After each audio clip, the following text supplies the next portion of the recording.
menajiskan tempat, menajiskan tanah yang Tuhan sudah berikan buat mereka.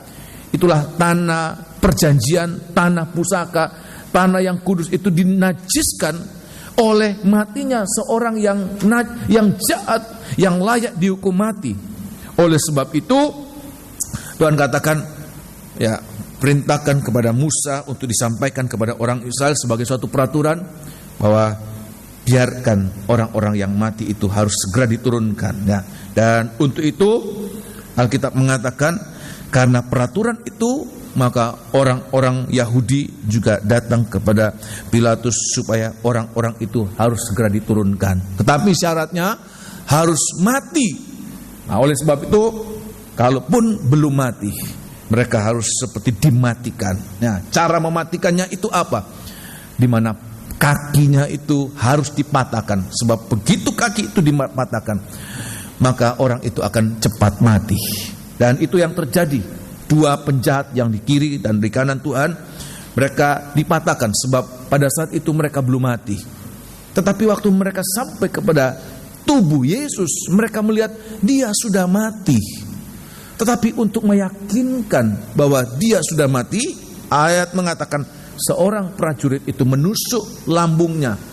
Jadi ini bukan iseng-iseng, bayangan saya dulu pikirnya iseng, ya, karena melihat sudah mati, dikam saja, ya, wong sudah mati aja kok, ya.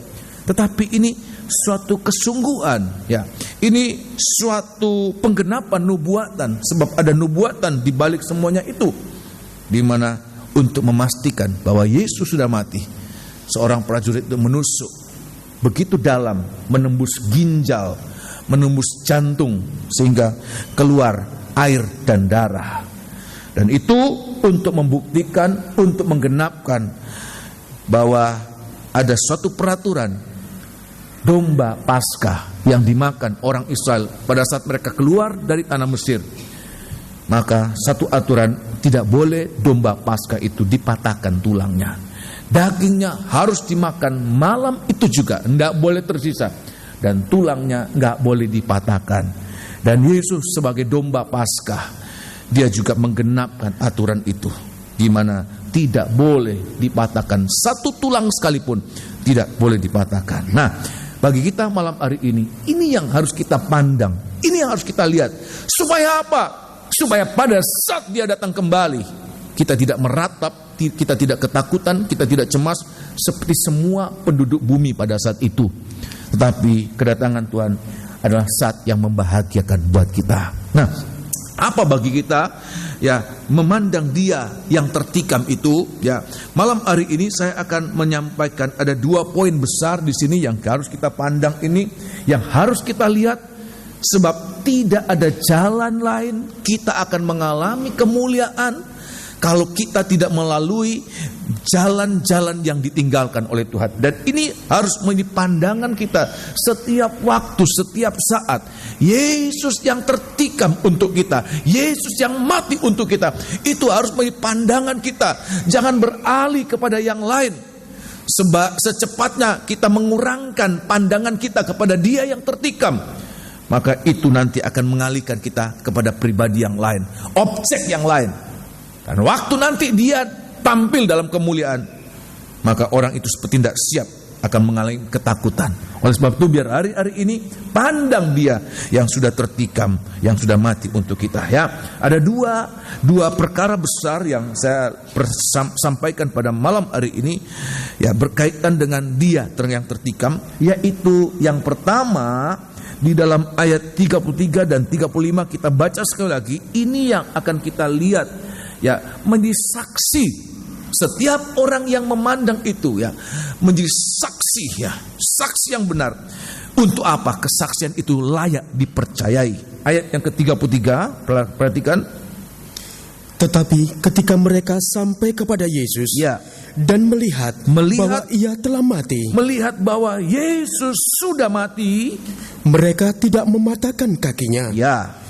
Tetapi seorang dari antara prajurit itu, ya, menikam lambungnya dengan tombak, ya, dan segera mengalir keluar darah dan air. Ayat 35. Dan orang yang melihat hal itu sendiri, Ya. yang memberikan kesaksian ini, Ya. dan kesaksiannya benar, dan ia tahu bahwa ia mengatakan kebenaran, Ya. supaya kamu juga percaya. Dan Tuhan ingin kita hari-hari ini, kalau kita memandang itu, kita bukan hanya memandang untuk diri kita sendiri. Tapi ayat mengatakan, setiap orang yang memandang dia yang tertikam, semoga itu hari-hari ini menjadi saksi kebenaran ini.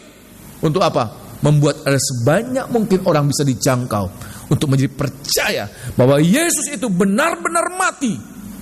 Tapi Yesus yang sama, dia benar-benar bangkit. Untuk apa? Benar-benar akan datang kembali di dalam kemuliaan. Amin. Ya, nah saya akan perlihatkan apa ini. Ya, poin yang pertama apa ini?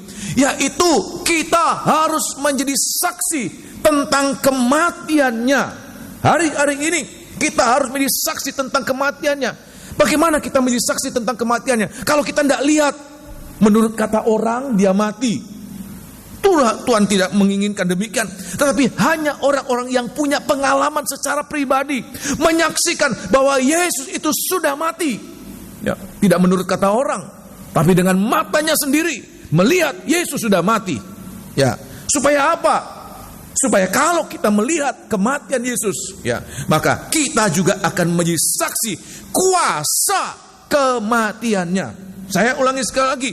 Kalau kita menjadi saksi kematiannya, bahwa benar dia sudah mati, maka kita juga akan mengalami apa? Menjadi saksi bahwa kita juga orang-orang yang mengalami kuasa kematiannya. Nah, saya akan sampaikan apa kuasa kematian Tuhan di dalam apa? Ada dua perkara di sini yang akan saya sampaikan sebagai bukti kematiannya, yaitu apa? Pada saat lambungnya itu ditombak, Alkitab mengatakan keluar apa, saudara?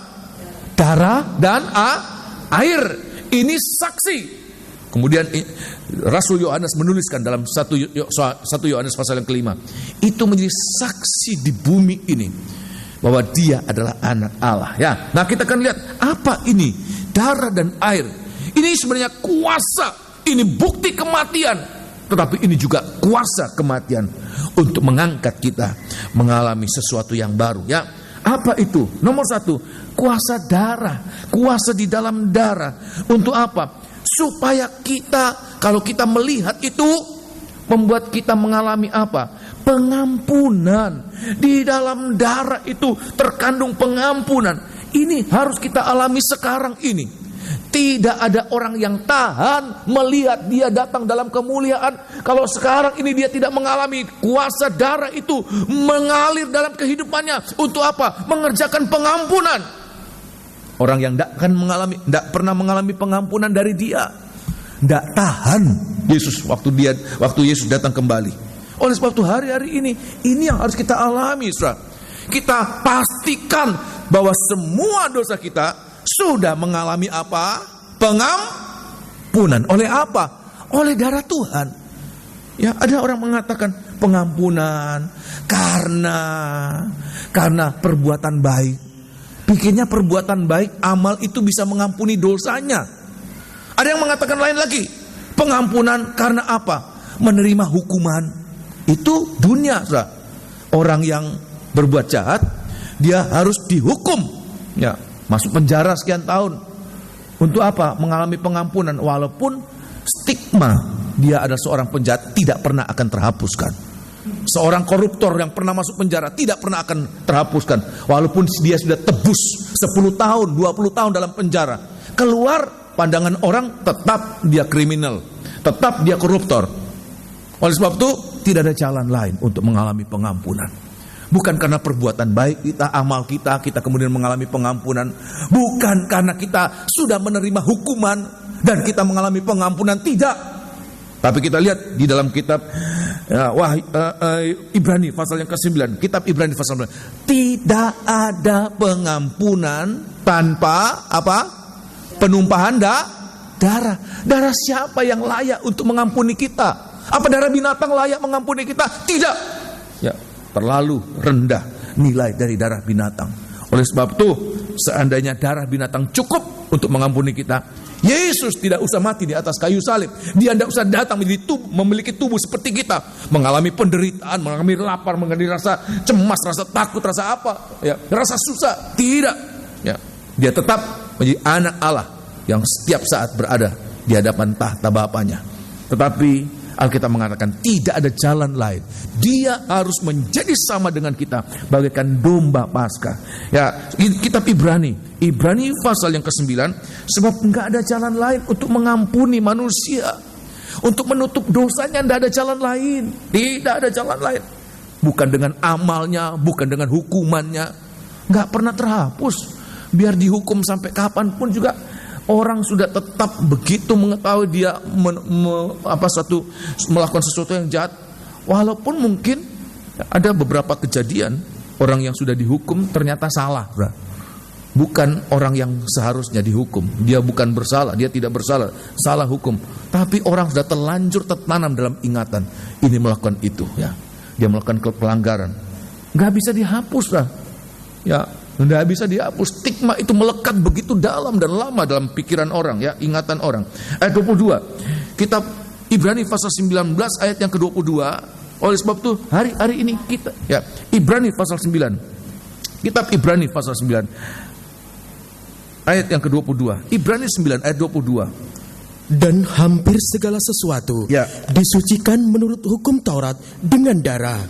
Dan tanpa penumpahan darah tidak ada pengampunan. Sekali lagi ayat 22, supaya jadi keyakinan buat kita, tidak ada jalan pengampunan dosa di dunia ini dan di mana saja. Tidak ada.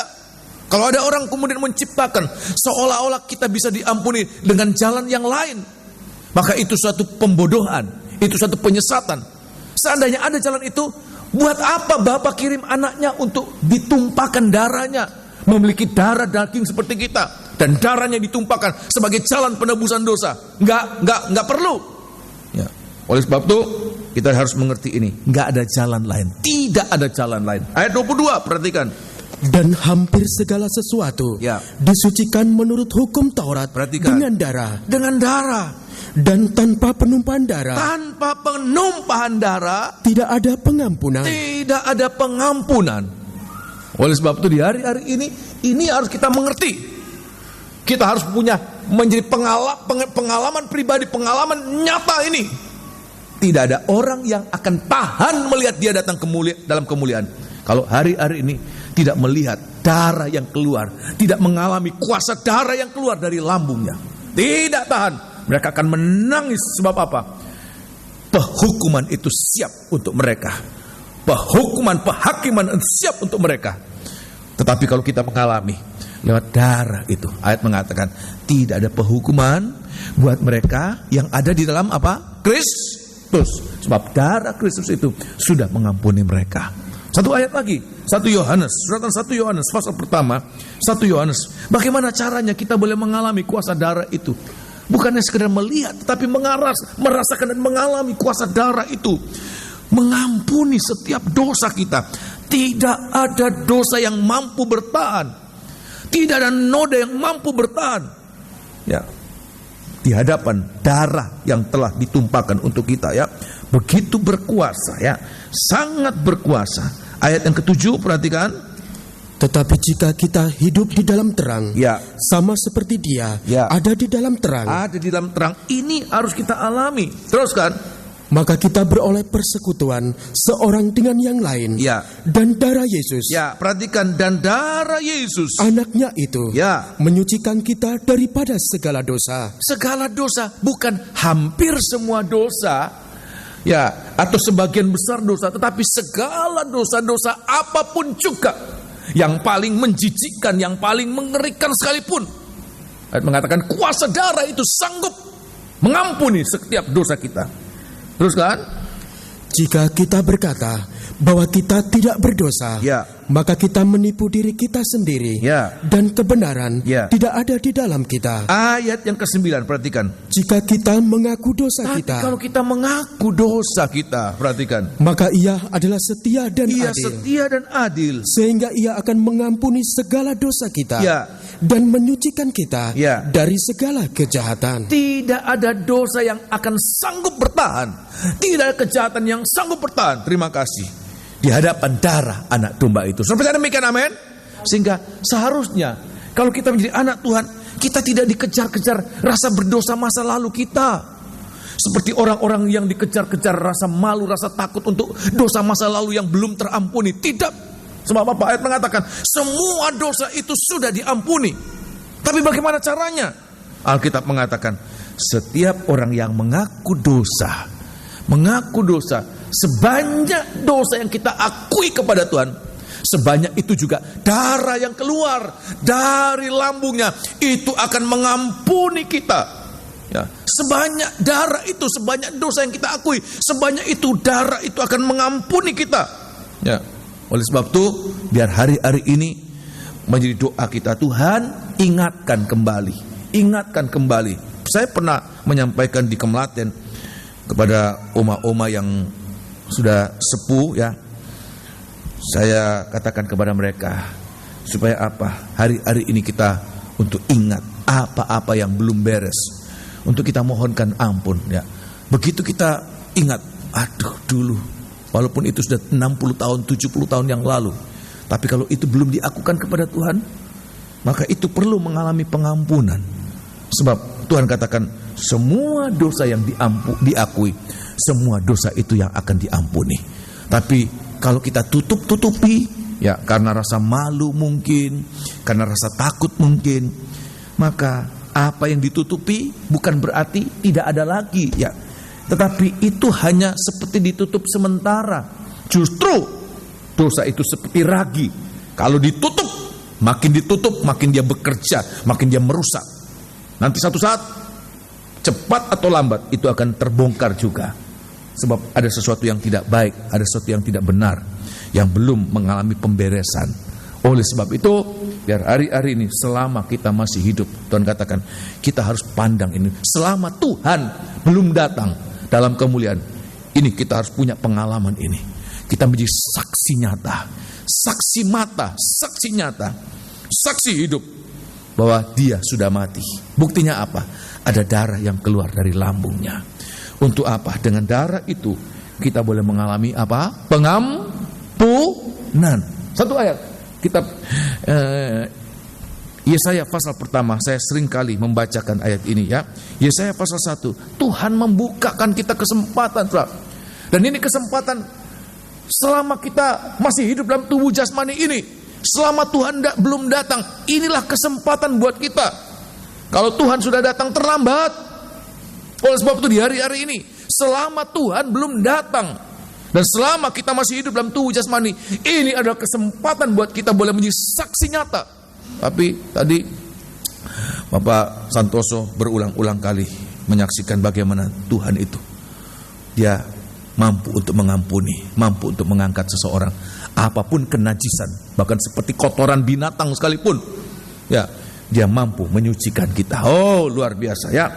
Ayat yang ke-18, mampu untuk menutup dosa kita, mengampuni kita. Ya, ayat yang ke-18, perhatikan. Marilah, ya, baiklah kita berperkara. Nah, ini kata Tuhan buat orang Israel, mari. Artinya apa? Tuhan memberikan kesempatan buat kita. Kesempatan itu selalu ada. Kapan? Selama kita masih hidup dalam tubuh jasmani ini. Ya, jangan tunggu nanti sudah mati. Kalau sudah mati, biar satu dunia doakan, tidak akan ada pengampunan, saudara. Jangan salah, saudara. Pengampunan itu akan terjadi selama kita masih hidup di dunia ini. Kalau sudah mati baru kita doakan semoga dia diampuni dosanya. Tidak akan ada pengampunan. Terlambat. Kenapa? Dia sudah menyia-nyiakan kesempatan. Masih ada kesempatan tapi dia tidak gunakan. Tuhan katakan, mari kita berperkara. Tuhan memberikan kita kesempatan. Selama masih hidup, selama aku belum datang dalam kemuliaan, itulah kesempatan buat kita. Teruskan.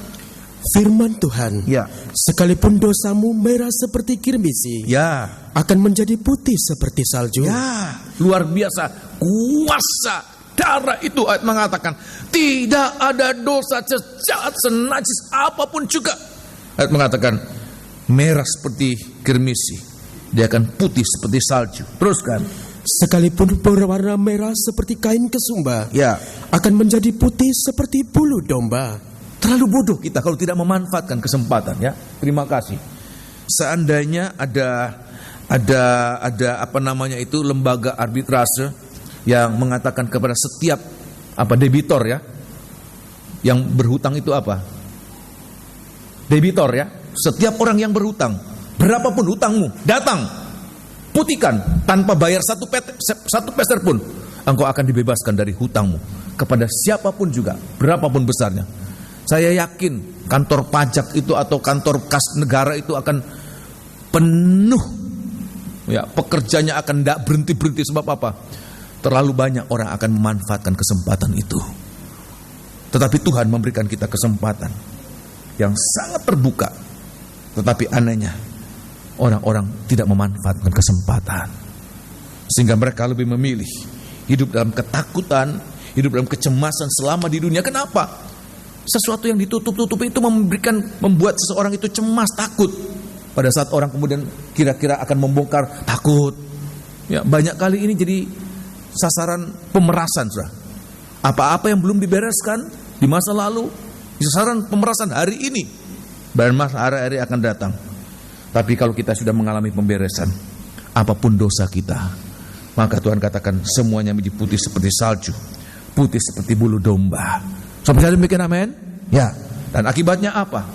Dalam kitab 1 Yohanes pasal yang ketiga, Tuhan katakan buat kita hari-hari ini, kita kalau sudah mengalami pembersihan, pembebasan, pengampunan, maka kita ada keberanian percaya, tidak lagi dikuasai oleh rasa takut. Begitu kita mengalami penyucian itu, begitu tanpa ada rasa takut, ya, tidur tidak pernah ngigau, ya. Ini biasanya kalau rasa takut itu begitu mendalam sampai dalam alam bawah sadar, tidur mengigau, mimpi yang begitu jangan bongkar, jangan kasih tahu, jangan ini. Kenapa? Ada sesuatu yang belum beres. Ya, nah di dalam kitab 1 Yohanes pasal yang ketiga, tetapi kalau kita sudah mengalami kuasa darah Tuhan, ini ayat mengatakan kita mengalami secara nyata, secara pribadi, bukan menurut kata orang. Pengampunan itu harus secara pribadi, saudara. Tidak menurut kata orang. Belum sah kalau pengampunan itu kita alami. Ya, surat pengampunan oleh Presiden Grasi itu diberikan kepada tersangka, kepada orang yang terpidana itu. Diberikan tidak kepada orang lain, tetapi langsung kepada orang itu, tidak dipegangkan kepada orang lain, saudara. Nah, dalam kitab 1 Yohanes pasal yang ketiga, untuk apa keberanian percaya itu kita miliki? 1 Yohanes pasal 3 ayat 21. Suratan 1 Yohanes pasal 3 ayat 21. Perhatikan. Saudara-saudaraku yang kekasih, ya, jikalau hati kita tidak menuduh kita. Atau ayat yang ke-19 lebih dahulu, ya. Kita 19. Lihat, orang yang belum mengalami kuasa darah itu suara hati nurani itu akan menuduh terus, ya. Ayat 19, perhatikan. Demikianlah kita ketahui bahwa kita berasal dari kebenaran. Demikian pula kita boleh menenangkan hati kita, ya, di hadapan Allah. Terus, bukan menenangkan diri seolah-olah tidak ada apa-apa. Sebelum itu darah Tuhan menutup segala dosa kita, maka kita tidak bisa pura-pura tidak ada apa-apa. Dia akan menuduh, bersuara, ya. Terus kan? Sebab jika kita dituduh olehnya, ya, Allah adalah lebih besar daripada hati kita, ya, serta mengetahui segala sesuatu. Ayat 21, perhatikan. Saudara-saudaraku yang kekasih, ya, jikalau hati kita tidak menuduh kita. Kalau hati kita tidak menuduh, ini bukti kita mengalami pengampunan, saudara. Jadi ada banyak kali ada saudara-saudara yang bimbang, ya. Saya sudah diampuni belum, ya? Tanda seseorang mengalami pengampunan, ayat mengatakan dia punya kepercayaan diri, ya. Dia punya ada keberanian percaya di mana hati nuraninya tidak menuduh lagi, ya. Ayat 21, saudara-saudaraku yang kekasih, ya, jikalau hati kita tidak menuduh kita, ya, maka kita mempunyai keberanian percaya. Kita mempunyai keberanian percaya untuk mendekati Allah. Untuk mendekati Allah. Sebelum Adam diampuni, terima kasih. Dia ada rasa takut. Waktu Tuhan datang malah dia lari. Coba kita alami waktu masih kecil. Ingat waktu kita masih kecil. Kalau kita pecahkan piring orang tua kita, mama kita, sebelum kita mengaku kepada mama, saya pecahkan vas bunga, saya pecahkan piring, ya, kita sembunyikan di bawah kolong. Mamanya cuma mau sapu-sapu, tambah kita takut, tambah dredeg. Aduh, jangan-jangan terbongkar ini, ya, yang saya sembunyikan. Tapi kalau kita sudah akui kepada Mama ya, maka kita ada keberanian percaya. Nggak ada rasa takut, nggak ada rasa tuduhan-tuduhan itu. Sebab apa? Ayat mengatakan kita punya keberanian percaya untuk mendekati Allah. Dalam ibadah, dalam pelayanan, tidak ada lagi tuduhan. Sebab apa? Tuhan sudah membebaskan kita, Tuhan sudah mengampuni. Oleh sebab itu, ini harus menjadi pengalaman nyata mulai sekarang ini. Sehingga dalam ibadah kita bebas. Walaupun kita tahu, orang semua tahu latar belakang kita, orang tahu bagaimana kita dulu. Tapi ayat mengatakan tidak peduli apa kata orang. Tuhan yang telah membenarkan, Tuhan yang telah membela dia. Siapa yang dapat menggugat orang-orang yang dipilih Allah? Oleh sebab itu di hari-hari ini semoga kita boleh mengalami demikian. Amin. Ada keberanian percaya untuk apa? Mendekati apa tuh? Tuhan. Dalam doa kita tidak malu. Ya. Seringkali kita malu, Tuhan, saya berdoa. Apalagi hamba Tuhan kalau melayani ya dalam hati mengalami hebat ya. Dalam hati, cek hebatnya kamu ya, kamu sendiri begitu ya. Ada tuduhan-tuduhan. Tapi kalau sudah mengalami pembebasan ya, walaupun semua orang tahu bagaimana kita dahulu, tetapi kita dengan bebas. Sebab apa? Semua sudah diakui dan semua sudah diampuni oleh Tuhan. Amin. Walaupun orang menuding kita, Tuhan yang akan membela kita. Orang akan mendakwa kita, orang memfitnah kita. Kita akan lihat justru Tuhan akan mengangkat kita supaya membungkam setiap fitnaan itu ya. Oleh sebab itu di hari-hari ini keberanian percaya nomor satu untuk mendekati Tuhan, sehingga apapun menjadi pergumulan kita datang dalam Tuhan, kepada Tuhan, dan Tuhan katakan kita akan mengalami jawaban-jawaban Tuhan, kabulan-kabulan setiap doa kita. Yang kedua, serutan 1 Yohanes pasal yang kedua, 1 Yohanes pasal yang kedua, untuk apa keberanian percaya itu? 1 Yohanes pasal yang kedua ayat yang ke-28. 1 Yohanes pasal 2 ayat 28, perhatikan. Maka sekarang anak-anakku, ya, tinggallah di dalam Kristus, ya, supaya apabila ia menyatakan dirinya, perhatikan, kita beroleh keberanian percaya. Kalau dia datang kembali, kalau dia menyatakan dirinya, kita akan beroleh keberanian percaya dan tidak usah malu terhadap dia. Tidak usah malu, tidak usah takut, teruskan. Terhadap dia ya, pada hari kedatangannya. Nah, jikalau kamu tahu ya, bahwa ia adalah benar, ya, kamu harus tahu juga ya, bahwa setiap orang ya, yang berbuat kebenaran ya, lahir daripadanya. Terima kasih. Jadi kita lihat kenapa orang-orang meratap, kenapa orang-orang menangis? Sebab mereka tidak ada keberanian percaya menghadap kedatangannya. Kenapa? Sebab dosa mereka belum mengalami apa?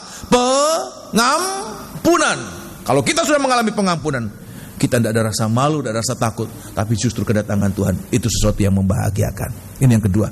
Dan yang ketiga, 1 Yohanes pasal yang keempat, suratan 1 Yohanes pasal yang keempat, semua ditulis oleh Rasul Yohanes ya. Dalam kitab Injil Yohanes dan surat-surat Yohanes yang mengatakannya, 1 Yohanes pasal yang keempat ayat yang ke-17. 1 Yohanes pasal 4 ayat yang ke-17. Kalaupun kita harus menghadapi tahta pengadilan Tuhan, kalaupun kita harus menghadapi tahta pengadilan Tuhan, bukan untuk menghakimi kita, tetapi untuk membenarkan kita. Apapun dosa masa lalu kita, Tuhan katakan semuanya sudah diampuni. Lewat apa saudara? Darah anak domba. Tidak ada sesuatu yang lain yang dapat menutup ini. Tidak dapat sesuatu yang lain dapat menutup berkas kasus yang pernah terjadi puluhan tahun puluhan tahun yang lalu, hanya oleh darah Tuhan. Ayat yang ke-17, perhatikan.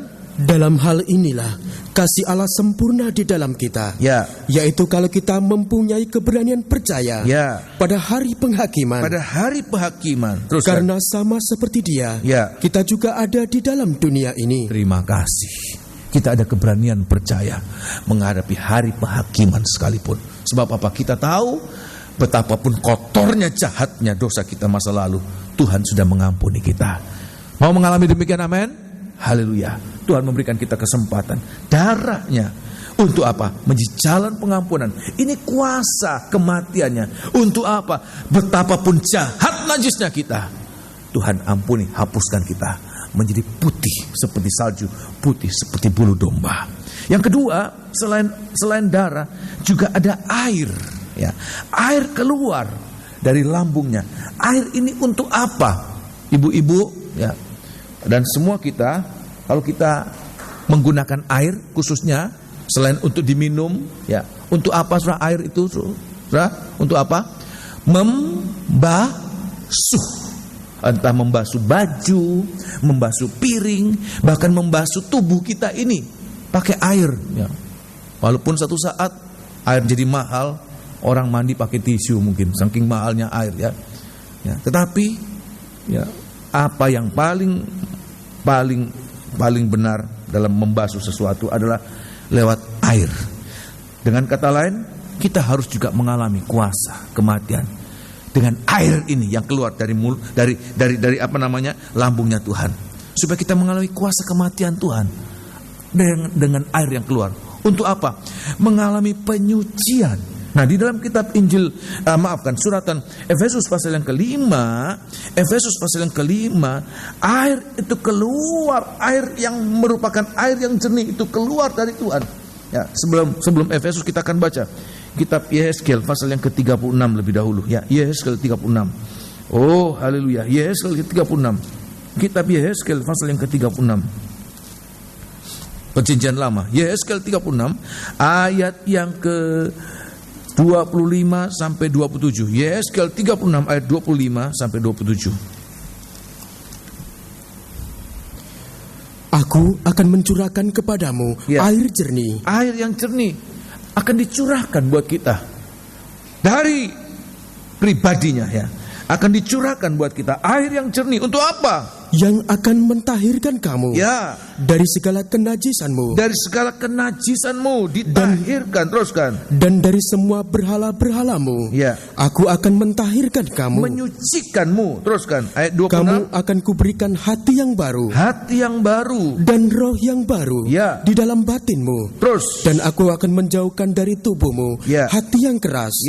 Dan kuberikan kepadamu hati yang taat. Rohku akan kuberikan diam di dalam batinmu. Terus. Dan aku akan membuat kamu hidup menurut segala ketetapanku. Dan tetap berpegang pada peraturan-peraturanku. Dan melakukannya.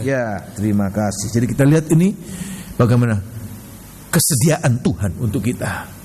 Dia akan mencurahkan airnya. Dan dia sudah kerjakan itu. Ya, bukan lewat sesuatu yang mudah. Apa ayat mengatakan? Lewat suatu pengorbanan. Lambungnya itu ditusuk, ditikam. Supaya apa? Keluar air. Untuk apa air itu? Tolong baca tadi Efesus pasal yang kelima. Suratan Efesus pasal yang kelima. Untuk mengerjakan penyucian dalam kehidupan kita. Khususnya, perhatikan, penyucian yang sangat mendalam sampai di dalam hati nurani, sampai dalam pikiran, sampai dalam angan-angan kita ya. Efesus pasal yang kelima ayat yang ke-25. Efesus pasal yang kelima ayat 25. Hai suami, kasihilah istrimu sebagaimana Kristus telah mengasihi jemaat dan telah menyerahkan dirinya baginya. Menyerahkan dirinya itu artinya apa? Mati. Bukan hanya menyerahkan, aku serahkan diriku, terimalah diriku apa adanya. Bukan, tapi menyerahkan dirinya itu artinya mati, menyerahkan nyawanya. Harga yang termahal diberikan oleh seorang mempelai pria saat dia memberikan nyawanya. Ayat mengatakan memberikan nyawanya baginya untuk apa? Ayat yang ke-25, 26. Untuk menguduskannya. Untuk menyucikannya. Sesudah ia menyucikannya dengan memandikannya dengan air dan firman. Terima kasih. Air itu untuk menyucikan. Mempelai pria yang rela mati, dia anak domba. Oleh sebab itu mempelai pria itu disebutkan juga mempelai anak domba.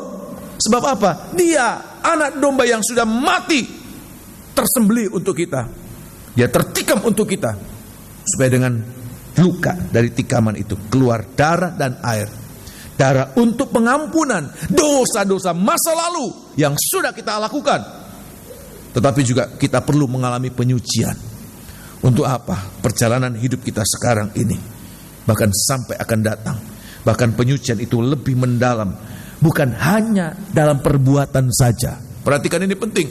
Bukan hanya dalam perbuatan, tetapi sampai pada akar dari perbuatan. Apa itu? Hati pikiran manusia. Ini akar. di mana tidak bisa disentuh oleh apapun juga. Siapa yang dapat menjangkau hati pikiran manusia?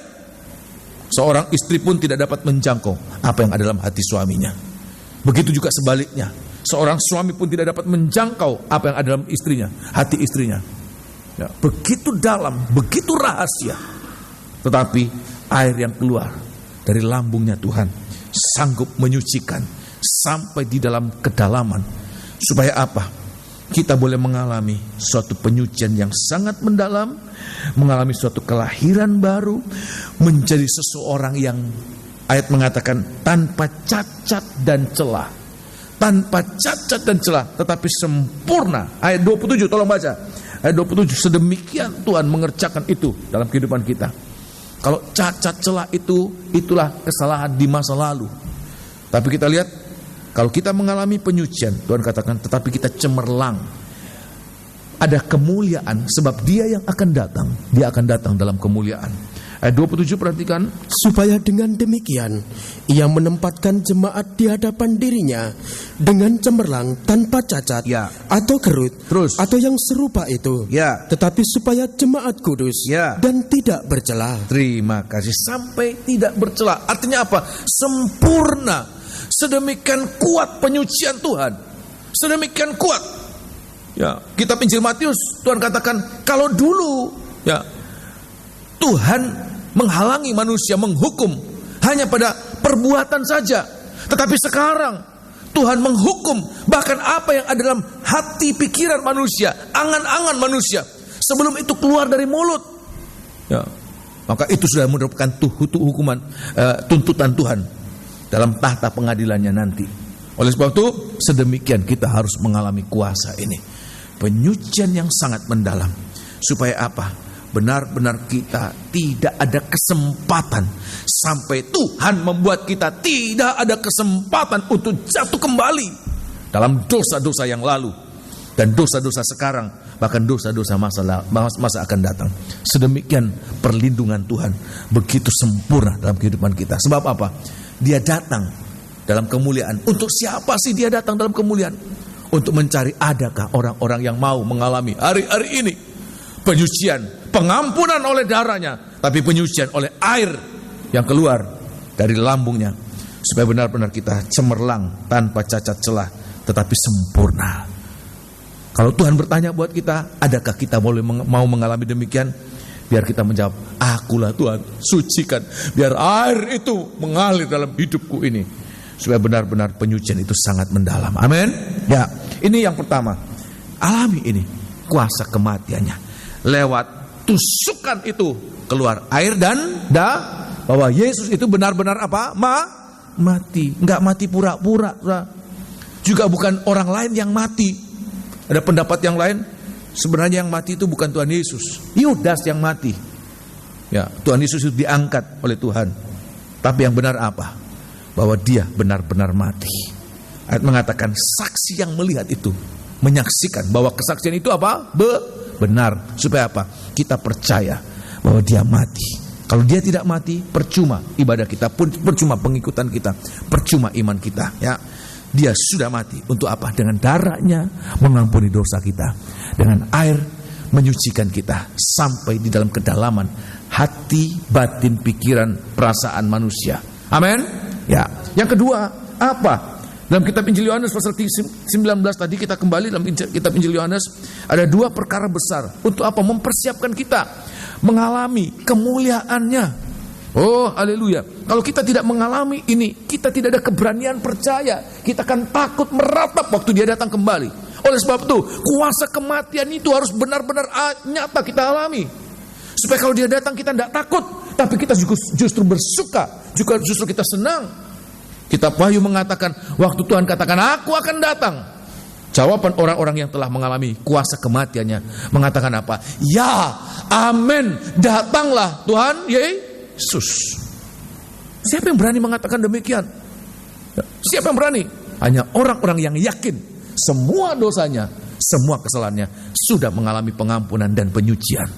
Kalau kita tidak ada keyakinan, takut jangan-jangan Tuhan datang malam hari ini. Ya, jangan-jangan tidak ada kesempatan untuk mohonkan pengampunan. Oleh sebab itu setiap saat kita harus mengalami ini. Pandang Yesus yang sudah tertikam itu, supaya kita mengalami kuasa Dia yang sudah tertikam itu. Ya. Nah, di dalam kitab Injil Yohanes pasal yang ke-19, sekali lagi, Injil Yohanes pasal 19 ayat 33 dan 36. Hal yang kedua yang kita alami lewat Dia yang tertikam itu apa, saudara? Penggenapan nubuatan. Ya. Ayat yang ke-33 dan 36, perhatikan, ini penggenapan nubuatan. Ayat 33. Ya. Tetapi ketika mereka sampai kepada Yesus dan melihat bahwa Ia telah mati, mereka tidak mematahkan kakinya. Tidak mematahkan kakinya. Ayat 36, perhatikan. Sebab hal itu terjadi. Supaya apa? Supaya genaplah yang tertulis dalam kitab suci. Ya, nubuatan kitab suci digenapkan. Kitab Mazmur juga menuliskan itu. Tidak ada tulangnya yang akan dipatahkan. Tidak ada satu pun tulangnya yang akan dipatahkan. Ya, terima kasih ya. Apa ini? Tulangnya tidak dipatahkan. Tadi kita lihat bahwa lambungnya itu yang tertikam, itu bukti kematiannya, mengeluarkan air dan darah. Itu adalah kita menjadi saksi kematiannya untuk mengalami kuasa kematiannya. Sekarang ayat mengatakan tidak ada satu pun tulangnya yang dipatahkan. Tulang kakinya tidak dipatahkan. Ya, artinya apa? Kita harus juga menjadi saksi tentang kebangkitannya. Walaupun secara jasmani Yesus belum bangkit waktu itu, tetapi pengertian rohaninya apa? Tidak ada satu tulang yang dipatahkan, yaitu kita harus menjadi saksi tentang kebangkitannya. Supaya apa? Kita mengalami kuasa kebangkitannya. Oh, haleluya. Tulang itu ya, dalam Alkitab banyak ayat-ayat yang mendukung pernyataan saya. Tulang itu berbicara tentang kebangkitan. Ya, ada satu ayat cerita tentang tulang Elisa. Ingat, orang-orang menguburkan orang, tiba-tiba dikepergoki gerombolan Moab. Ya, mayat yang dipikul itu dilemparkan begitu saja. Dan Alkitab mengatakan secepatnya mayat itu mengena pada tulang Elisa. Dia mengalami apa, saudara? Kebangkitan. Satu ayat lagi, dalam Yeskiel pasal 37. Nabi Yeskiel diperlihatkan dengan tulang-tulang yang begitu banyak. Tetapi kemudian Tuhan katakan bernubuat. Ya, dan apa yang terjadi? Tulang-tulang itu bangkit menjadi suatu bala tentara yang sangat besar, luar biasa. Begitu mereka menjejakkan kaki, seperti ada suatu derap dari pasukan yang besar sekali. Dan itu gambaran kebangkitan bagi anak-anak Tuhan, gambaran kebangkitan gereja Tuhan di akhir zaman ini menyambut kedatangannya. Ya, nah saya akan sampaikan ini apa kuasa kebangkitan. Ya, kalau tulang dipatahkan itu artinya apa? Nggak jadi bangkit. Mengalami apa? Terus mati. Mati kali ini bukan mati bersama Yesus, tapi mati dalam dosa. Tetapi kita harus mengalami kuasa kebangkitan. Ya, kuasa kebangkitan. Tulang itu tidak dipatahkan. Kebangkitan itu tidak terpatahkan. Apa kuasa kebangkitan yang kita alami? Yaitu kita hidup di dalam kehidupan yang baru. Kita mengalami kelepasan, pembebasan. Roma pasal yang ke-6. Suratan Roma pasal yang ke-6. Roma pasal yang ke-6. Tadi saya katakan ini merupakan ketetapan buat orang Israel pada saat mereka akan keluar dari tanah Mesir. Perhatikan ini penting. Keluar dari tanah Mesir ini menunjukkan suatu kelepasan. Tempat mereka diperbudak. Setiap dosa itu memperbudak manusia. Ada orang yang sudah capek sebenarnya berbuat dosa, tapi tidak mampu melepaskan diri. Sebab apa?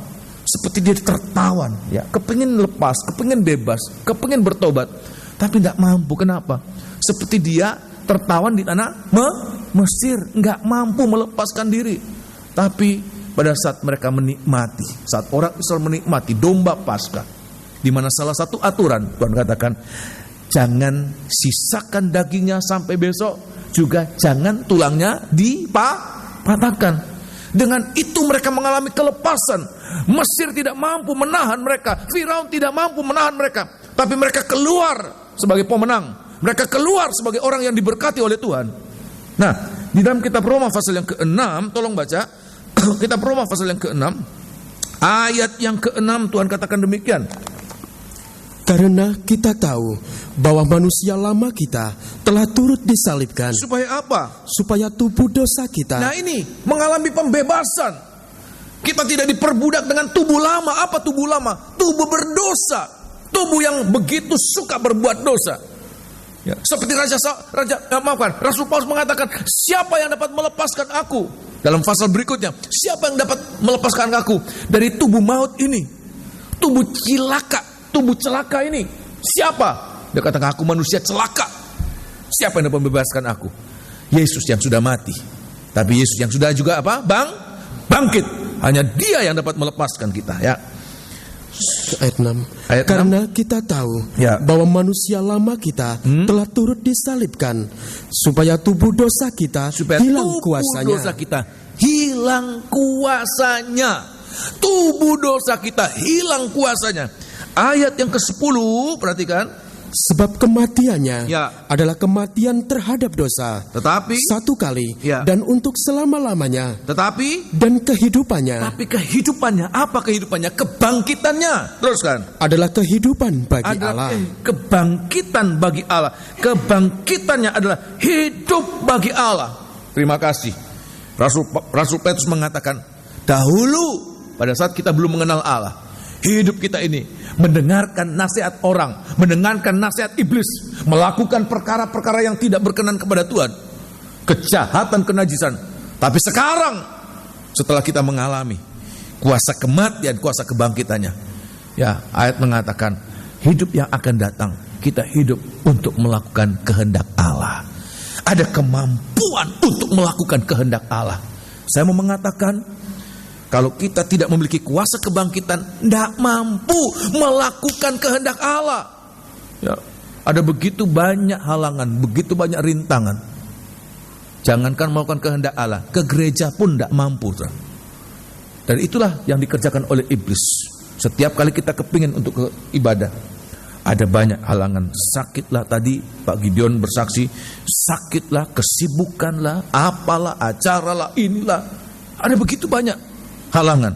Apalagi melakukan kehendak Allah. Nggak ada kemampuan, sama sekali tidak ada kemampuan. Tetapi dia tidak memberikan dirinya untuk dipatahkan tulangnya. Artinya apa? Kuasa kebangkitan itu Tuhan mau berikan sempurna dalam kehidupan kita. Supaya apa? Kita mampu melakukan apa yang jadi kehendak Allah. Amin. Kasih melakukan apa yang jadi kehendak Allah. 1 Petrus pasal yang keempat. Supaya hidup yang akan datang, kita mampu hidup melakukan kehendak Allah. Kita bisa mengerti kehendak Allah. Ini hanya dapat dilakukan oleh orang-orang yang mengalami kuasa kebangkitan. Tidak ada orang yang tidak mengalami kuasa kebangkitan yang mampu mengerti kehendak Allah. Tidak ada. Oleh sebab itu harus kita mengerti ini. Orang yang hidup dalam kuasa dosa, apa sih kehendak Allah? Apa untungnya? Apa gunanya? Kamu ke gereja buang-buang waktu, buang-buang uang. Coba hitung berapa bensinnya. Coba hitung kolektenya.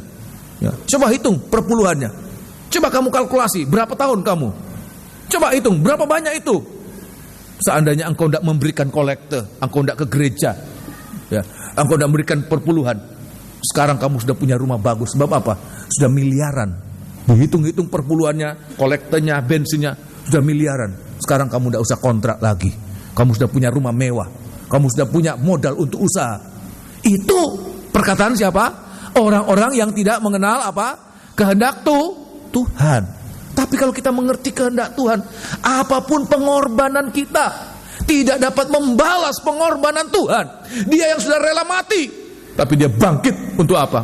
Untuk membuat kita bisa mengerti kehendak Allah dan hidup dalam kehendak Allah. Amin. Ya, tolong 1 Petrus pasal yang keempat. 1 Petrus pasal yang keempat. Oh, haleluya. Ayat yang kedua. Tidak mampu kita kerjakan itu kalau kita tidak hidup dalam kuasa kebangkitan.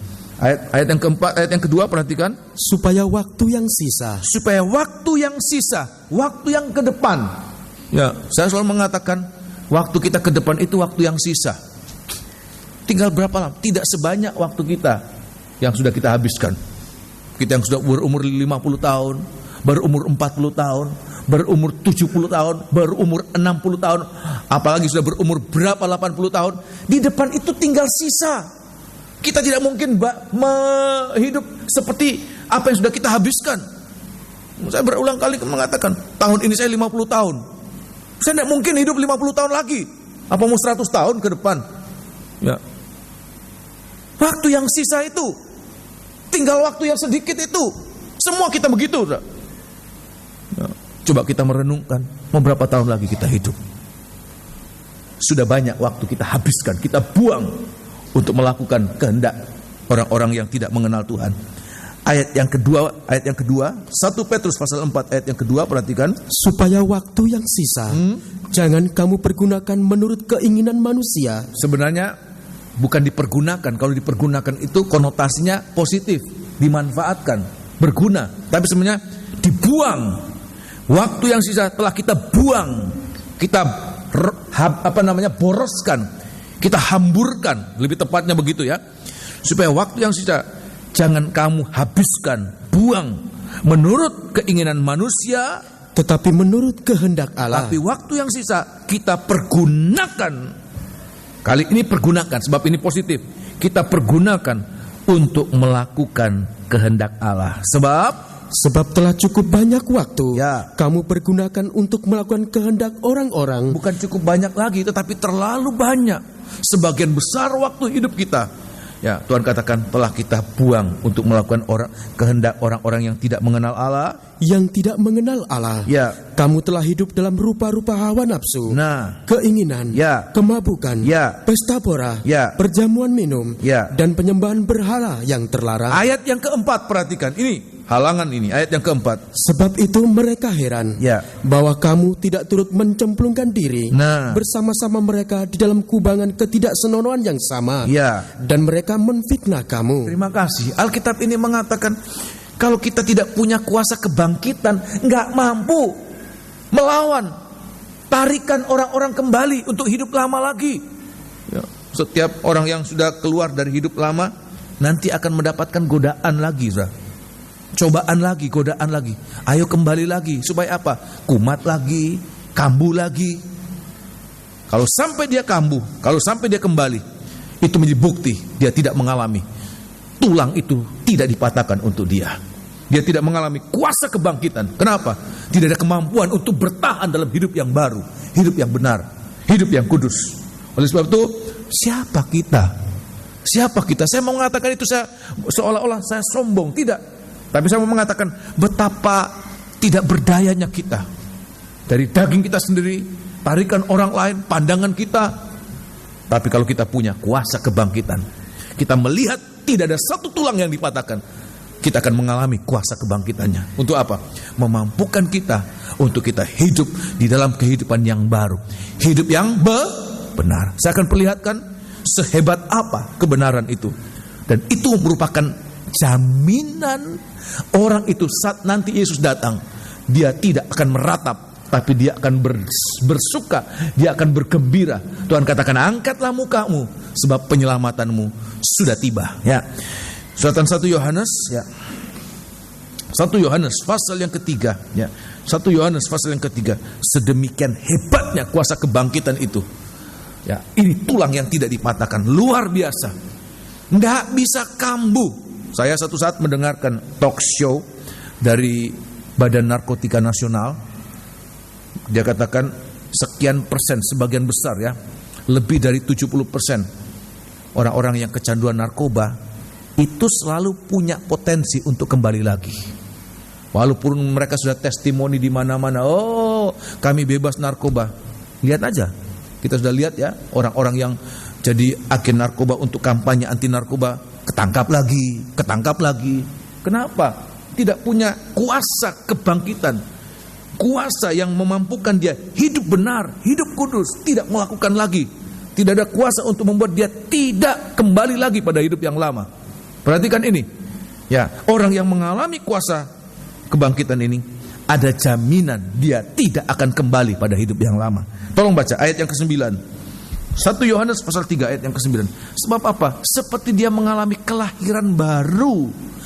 hidup yang lama sudah mati, sekarang dia hidup yang baru dengan tubuh yang baru, tubuh kebangkitan. Oh, haleluya. Tubuh kebangkitan ini juga tubuh kemuliaan, tubuh yang akan kita alami saat dia datang kembali. Ayat yang ke-9, perhatikan.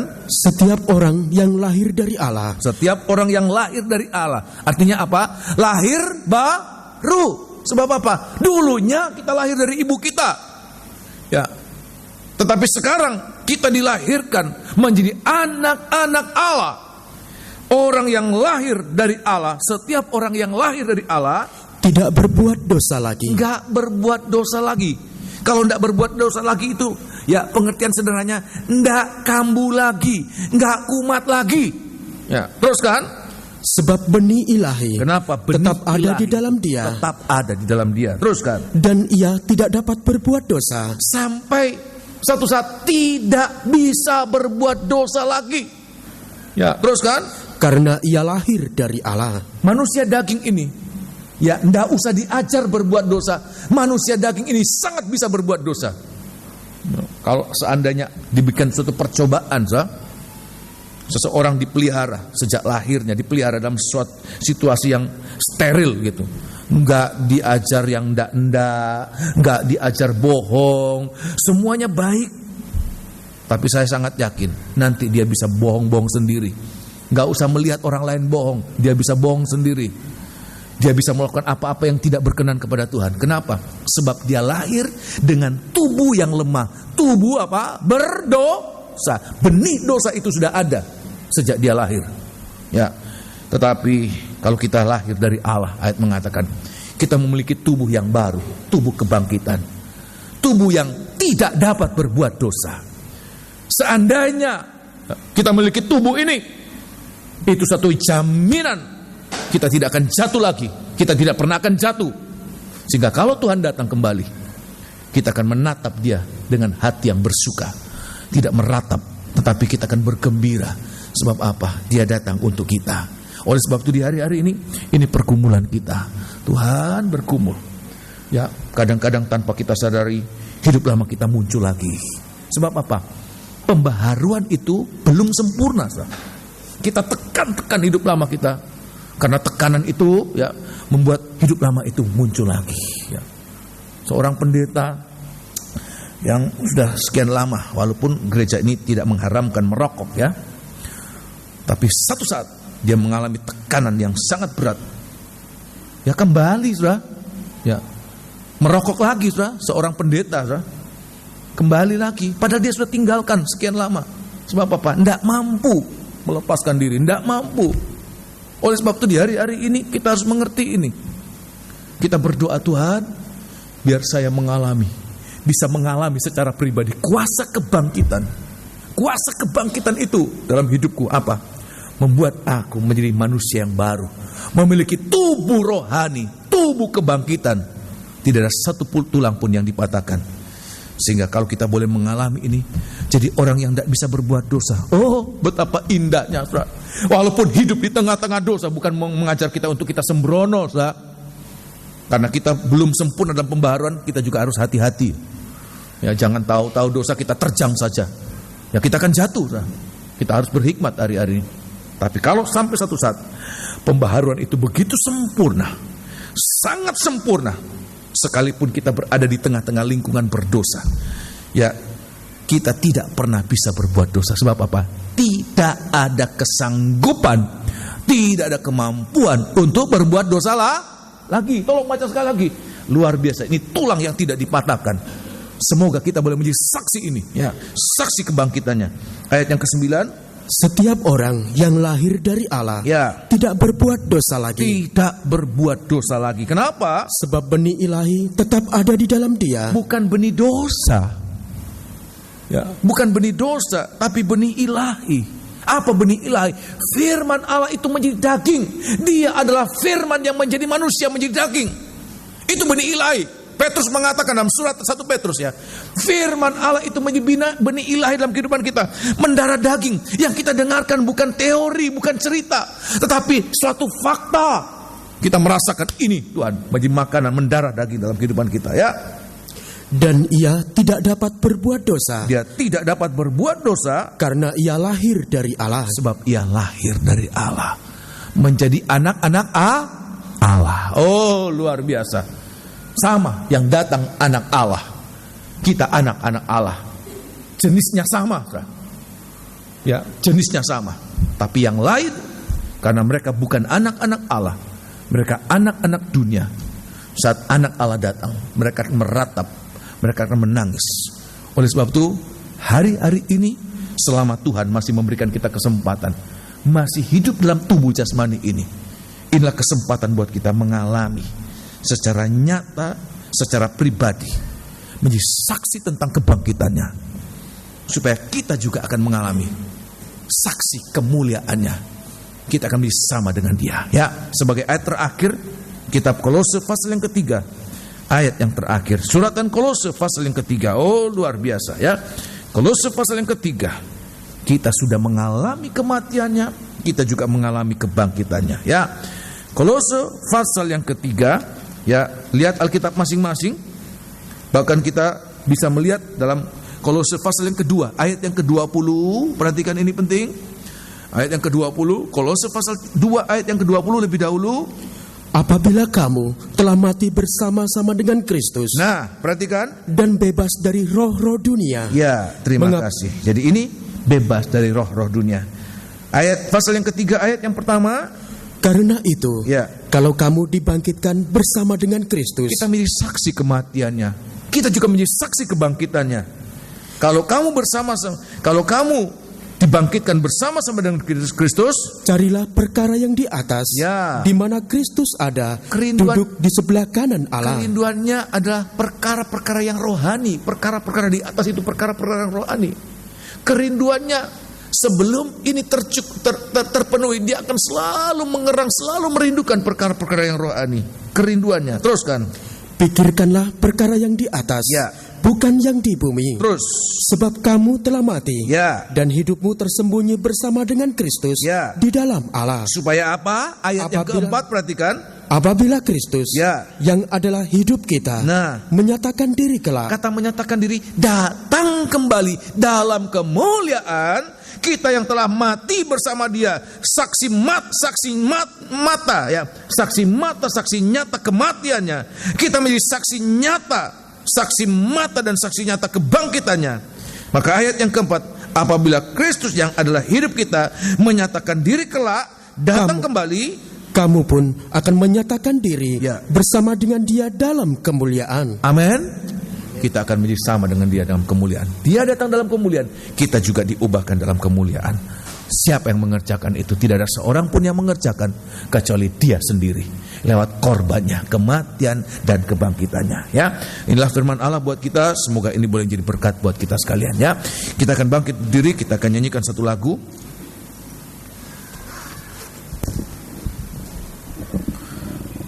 Haleluya. Kita bangkit berdiri.